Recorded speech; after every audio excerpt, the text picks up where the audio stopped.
Un mari frappe sa femme après avoir gagné à la loterie. Il allait s'enfuir avec sa maîtresse, mais sa femme a tout découvert et ce qu'elle a fait a choqué tout le monde.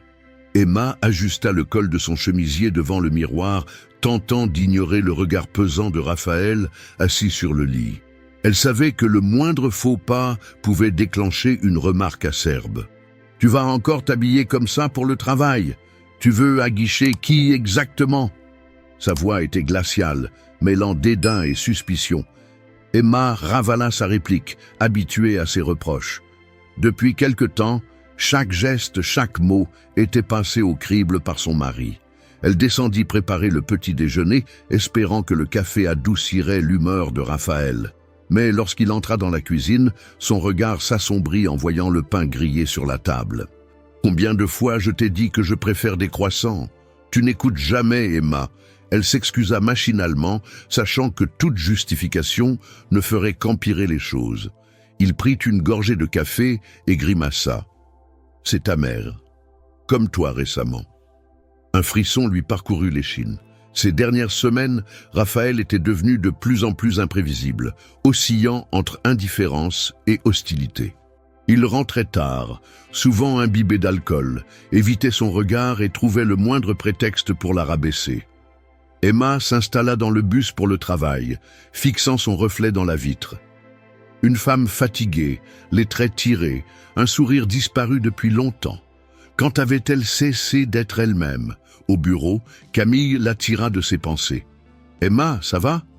Tu as l'air ailleurs. » Elle hocha la tête avec un sourire forcé. « Juste une mauvaise nuit. » Mais la vérité était plus complexe. Le malaise ne se dissipait jamais, même loin de Raphaël. Chaque message de lui serrait l'estomac. Chaque soir, elle rentrait chez eux avec une boule au ventre. Ce soir-là, Raphaël était déjà attablé quand elle rentra. Une enveloppe blanche traînait sur la table. Son regard flamboya lorsqu'il la vit. « Assieds-toi, on a quelque chose à fêter. » Elle s'exécuta, intriguée. Il ouvrit l'enveloppe d'un geste grandiloquent et en sortit un billet de loterie. « On a gagné, Emma. Enfin, j'ai gagné. » Son sourire arrogant lui donna un frisson. Quelque chose dans son ton, dans son regard triomphant, sonnait faux. Elle tenta de se réjouir, mais une angoisse sourde s'insinua en elle. Elle ignorait encore que cette victoire serait le prélude à son pire cauchemar. Le silence de l'appartement était pesant, seulement troublé par le tic-tac incessant de l'horloge accrochée au mur du salon. Emma fixait son reflet dans la glace fissurée de la salle de bain, traçant du bout des doigts la légère ecchymose qui marquait sa pommette. Elle ne savait plus depuis combien de temps elle tenait son souffle, comme si respirer trop fort pouvait réveiller le monstre qui sommeillait dans la pièce voisine. Raphaël dormait enfin, mais pour combien de temps? Elle se revoyait encore, quelques heures plus tôt, découvrant le ticket de loterie sur le bureau de Raphaël, accompagné d'une enveloppe. Son cœur s'était emballé en lisant les chiffres imprimés sur le billet gagnant. Une fortune, une somme qui pouvait changer leur vie. Son excitation avait été de courte durée lorsqu'elle avait ouvert l'enveloppe et découvert une lettre d'amour. Une lettre qui n'était pas pour elle. Le choc avait été brutal. Les mots étaient explicites. Raphaël prévoyait de quitter leur maison, de partir avec une autre femme, Anna. Son sang n'avait fait qu'un tour, et avant même d'avoir pu réfléchir, elle s'était précipitée dans le salon, la lettre tremblante entre ses mains. « C'est quoi ça ?» avait-elle crié en lui jetant la feuille au visage. Raphaël, à peine surpris, s'était levé lentement du canapé, un sourire froid aux lèvres. « Tu fouilles dans mes affaires maintenant ? Tu comptais m'abandonner avec tout cet argent? Tu pensais que je ne le saurais jamais ?» Son regard s'était assombri instantanément. En une fraction de seconde, il avait traversé la pièce et sa main était venue s'écraser sur sa joue. Le choc l'avait projeté contre le mur. « T'es qu'une bonne à rien, Emma. Tu crois vraiment que je veux passer le reste de ma vie avec toi? Tu ne sers à rien, t'es pitoyable. Je t'ai juste toléré parce que c'était pratique. Mais maintenant, c'est fini. T'as intérêt à rester tranquille, sinon tu le regretteras. » Les larmes avaient coulé, silencieuses, alors qu'elle s'était recroquevillée sur le sol. Ce n'était pas la première fois qu'il levait la main sur elle. Mais cette fois-ci, Quelque chose avait changé en elle. Une fissure, une brèche s'était formée dans la peur qui l'enfermait depuis des années. Cette nuit-là, alors que Raphaël s'endormait comme si de rien n'était, Emma avait pris une décision. Elle ne pouvait plus rester là. Ses doigts tremblaient lorsqu'elle attrapa son téléphone. Elle ouvrit son application de messagerie et fit défiler ses contacts. Son regard s'arrêta sur un nom, Louis, son ami d'enfance. Une des rares personnes qui lui étaient restées fidèles, malgré l'isolement imposé par Raphaël. Elle hésita.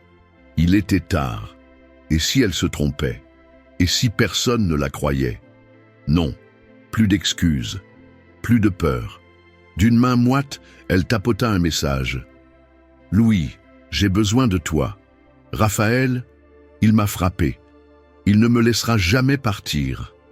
Aide-moi. » Son pouce survola le bouton d'envoi, l'angoisse nouant sa gorge. Et puis, dans un souffle, elle appuya. Quelques secondes plus tard, 3 petits points apparurent sur l'écran. Une réponse arrivait. Emma retint son souffle. L'air était lourd ce soir-là, saturé de cette tension invisible qui avait envahi l'appartement depuis des mois.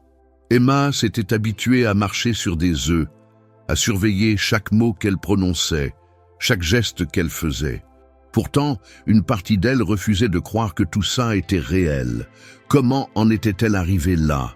Elle était assise sur le bord du lit, ses mains tremblantes, serrant son téléphone.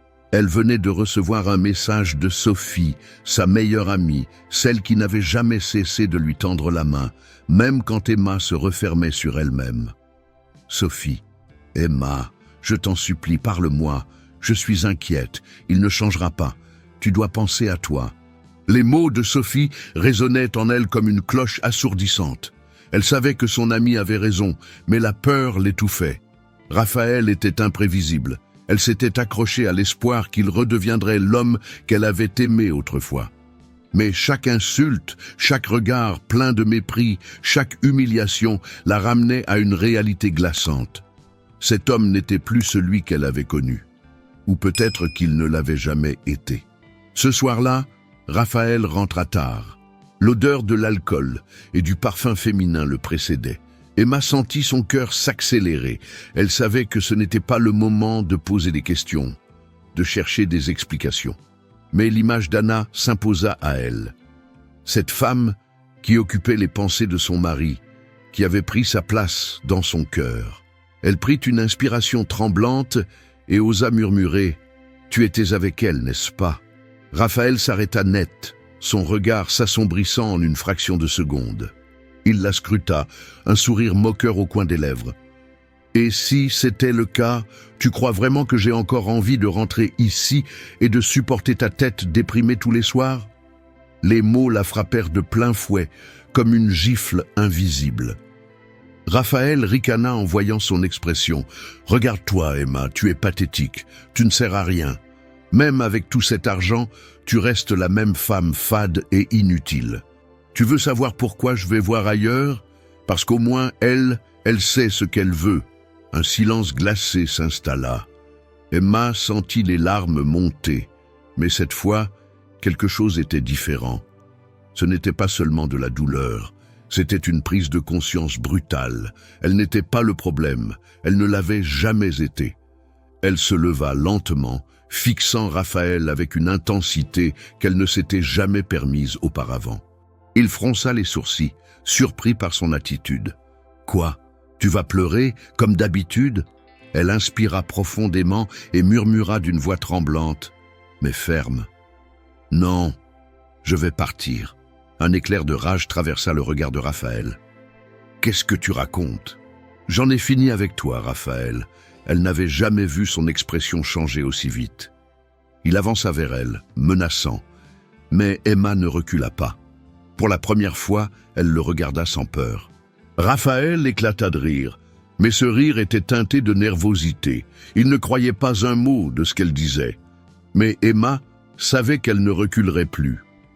Elle ignorait encore comment elle allait s'échapper, mais une chose était sûre, elle était déjà partie. Le vent froid soufflait sur les rues pavées de Lyon, alors qu'Emma marchait d'un pas rapide, le cœur battant à tout rompre. Son sac en bandoulière pesait légèrement sur son épaule, contenant le strict minimum, quelques vêtements, son passeport et l'argent qu'elle avait réussi à cacher de Raphaël. Elle avait quitté l'appartement dans la nuit, juste après s'être assurée qu'il était profondément endormi après une soirée arrosée. Son premier arrêt était la gare. Elle n'avait pas encore de plan défini, seulement une certitude. Elle devait partir, loin, avant qu'il ne se réveille et comprenne ce qui se passait. Son regard balayait les quais bondés, cherchant le premier train qui partirait, peu importe la destination. Mais alors qu'elle s'apprêtait à monter à bord d'un train en direction de Marseille, une main agrippa violemment son poignet. « Tu pensais vraiment pouvoir partir comme ça ?» Le ton froid de Raphaël glaça le sang d'Emma. Son visage était crispé par la colère. Ses yeux brillaient d'une fureur contenue.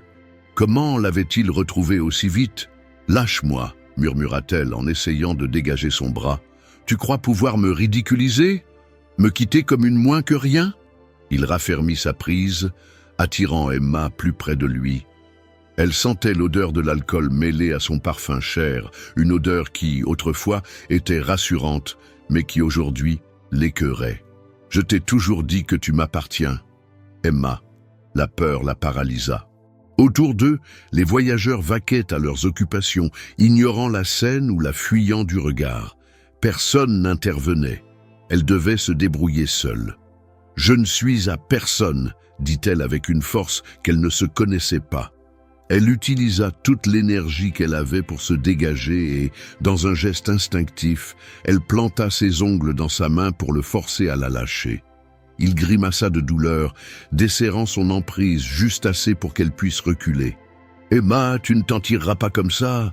Mais elle ne l'écoutait plus. Elle se mit à courir, son souffle court, zigzagant entre les passants, son sac ballottant contre son dos. Son corps était animé par une seule pulsion, fuir. Elle sauta dans le premier train, dont les portes étaient encore ouvertes.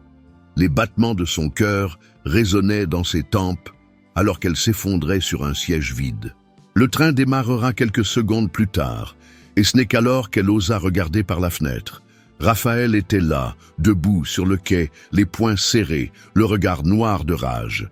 Elle savait que ce n'était que le début de la tempête. Emma ouvrit les yeux dans une chambre aux murs beige, baignant dans une lumière douce, filtrant à travers les rideaux blancs. L'odeur du café réchauffait l'air, mêlée à une touche de lavande. Pendant une fraction de seconde, elle ne se souvenait plus où elle était. Puis, la réalité la frappa. Elle était chez sa vieille amie, Sophia. Un mélange de soulagement et d'anxiété l'envahit.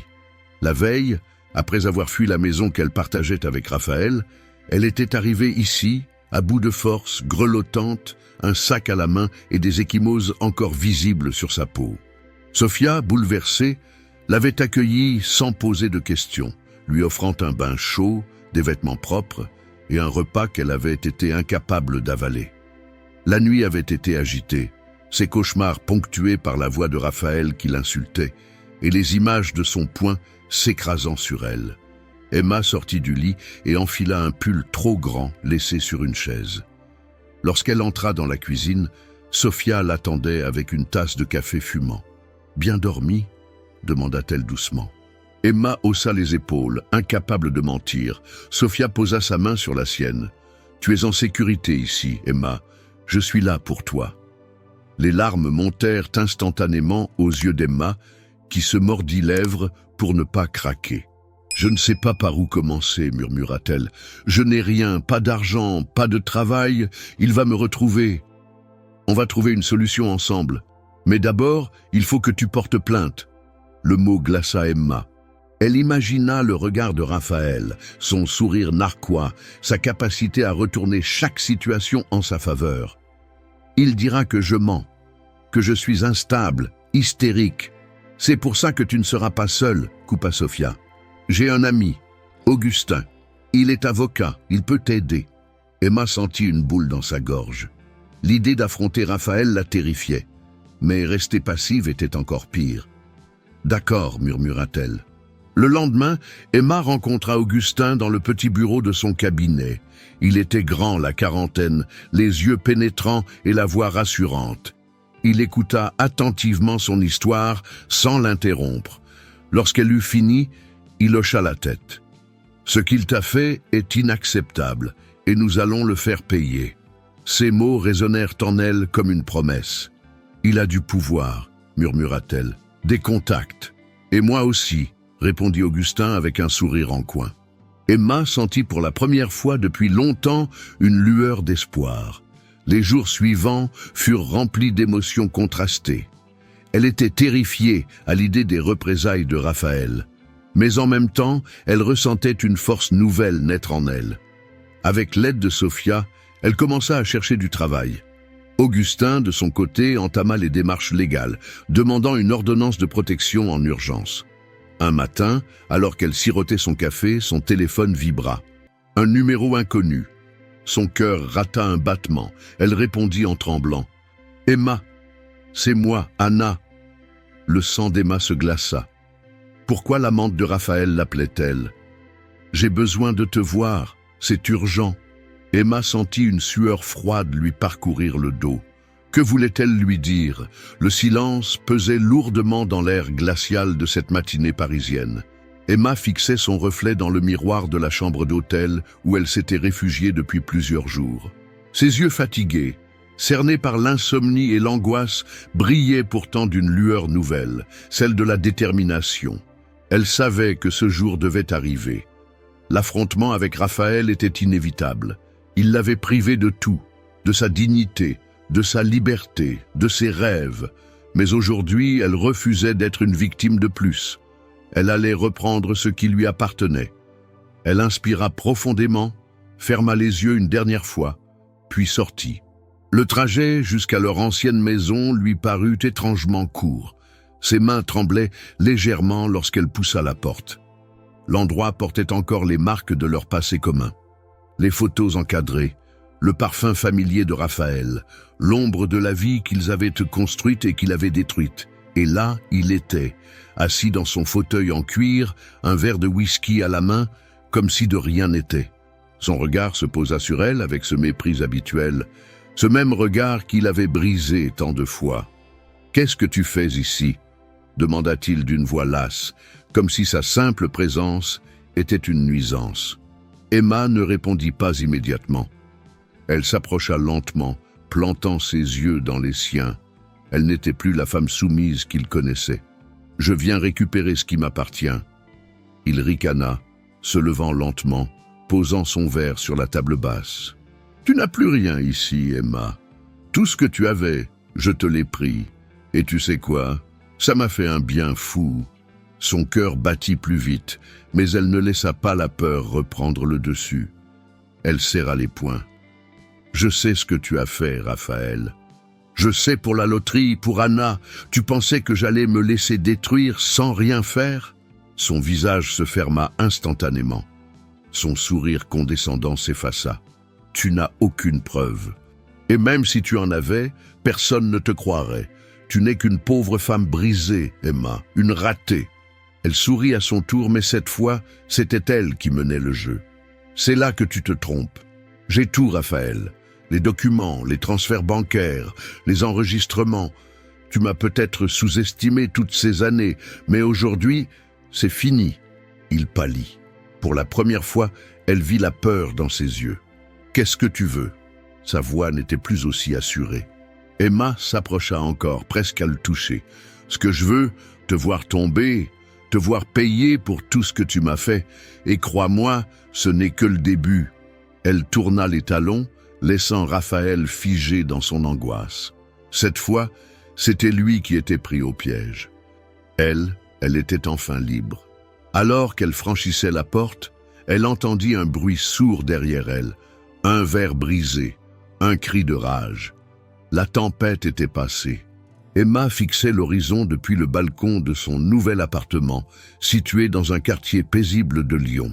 L'air frais du matin caressait son visage, et pour la première fois depuis longtemps, elle se sentait légère, libérée. Le procès contre Raphaël avait pris fin. Les preuves étaient accablantes, les témoignages irréfutables. Il avait tenté de se défendre, de manipuler une dernière fois, mais le juge n'avait pas été dupe. La sentence était tombée. Plusieurs années de prison pour violence conjugale et fraude. Son emprise sur elle s'était brisée au moment où les menottes avaient encerclé ses poignets. Emma avait gagné. Pas seulement au tribunal, mais dans sa vie. La femme brisée qui tremblait à chaque pas avait laissé place à une femme forte, résiliente. Elle n'était plus une victime. Elle était une survivante, une combattante. Assise dans son petit atelier, elle observait ses toiles inachevées. La peinture avait toujours été son refuge, mais aujourd'hui, c'était bien plus que cela. C'était son avenir. Grâce à l'aide de Sophie, elle avait lancé sa propre galerie en ligne. Ses œuvres, empreintes de douleur mais aussi d'espoir, touchaient des milliers de personnes. Chaque coup de pinceau était un cri de liberté, une revendication de son identité retrouvée. Louis, son avocat et ami, l'avait soutenu jusqu'au bout. Un jour, après le verdict, il lui avait dit « Tu as transformé ta douleur en force, Emma. Tout le monde n'y arrive pas. » Ces mots résonnaient encore en elle. Une sonnerie interrompit ses pensées. C'était un message de Clara, une jeune femme qu'elle avait rencontrée dans un groupe de soutien. Elle aussi sortait d'une relation toxique et luttait pour se reconstruire. Emma sourit en lisant ces mots pleins d'espoir. Elle savait maintenant que son combat ne se limitait pas à sa propre histoire. Elle voulait aider d'autres femmes à se relever, à comprendre qu'elles méritaient mieux. La nuit tomba sur Lyon, et Emma alluma une bougie sur le rebord de la fenêtre. Ce petit rituel, elle l'avait adopté pour se rappeler d'où elle venait et jusqu'où elle était allée. Elle inspira profondément. L'avenir l'attendait, et cette fois, elle était prête à l'affronter, non plus avec peur, mais avec une force inébranlable. Le chemin vers la liberté est semé d'embûches, mais chaque pas loin de l'obscurité vaut la peine. Emma a souffert, elle a douté, mais elle a fini par renaître. Comme elle, tant d'autres femmes méritent de retrouver leur voix, leur force, leur dignité. Si vous connaissez quelqu'un qui vit une situation similaire, soyez ce soutien, cette main tendue qui peut faire toute la différence. Et si vous êtes dans cette situation, sachez qu'un autre avenir est possible. Vous avez le droit d'être heureuse, libre et en paix. Ne laissez jamais quelqu'un éteindre votre lumière. Abonnez-vous à notre chaîne pour d'autres histoires de résilience et de courage.